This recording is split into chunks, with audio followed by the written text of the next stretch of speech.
घना जंगल, ऊंचे ऊंचे पेड़, हरी भरी झाड़ियां और पत्तों के बीच से छनकर आती हल्की धूप। ये जंगल बाहर से शांत लगता था, लेकिन इसके अंदर हर दिन जिंदगी की एक नई लड़ाई चलती थी। इसी जंगल में रहता था एक भालू, मजबूत शरीर, बड़ी बड़ी आंखें और चेहरे पर सादगी। उसके साथ रहता था उसका छोटा सा बच्चा, जो अभी दुनिया को समझना सीख ही रहा था। भालू का जीवन बहुत सीधा था। वो शहद ढूंढता, फल खाता और अपने बच्चे को जंगल के हर कोने से परिचित कराता।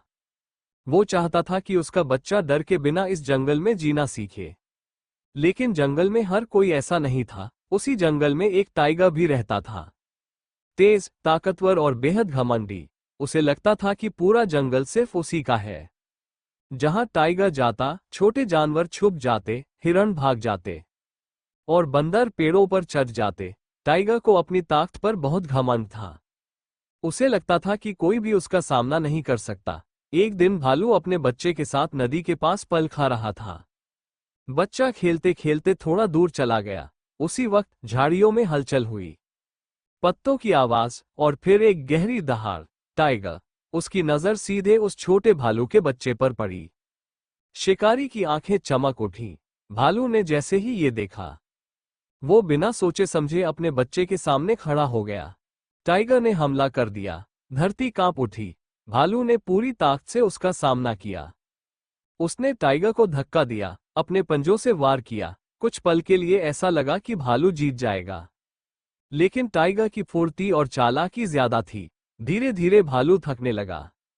उसकी सांसें तेज हो गईं। छोटा भालू डर के मारे कांप रहा था। टाइगर ने एक जोरदार वार किया। भालू जमीन पर गिर पड़ा।